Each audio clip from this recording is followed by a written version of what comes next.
Hey, look, a new subscriber. Welcome back everyone to one of my new videos, and in today's video we are going to be talking about a very interesting as well as important topic which will definitely be important for you in your cybersecurity life. So we will be talking about Canary token. Now let's see, what is a Canary token to be exact? So Canary token is a security mechanism which is used to detect intruders and all of that. So for example, if you say you hacked the system and then you clicked at a link or clicked at a file or something like that, then everything about you, not everything, generally your some details about you will be posted to the system, which makes it quite easy to handle things.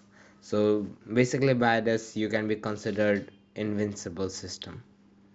So it uses generally unique identifiers. These identifiers are generally known as tokens.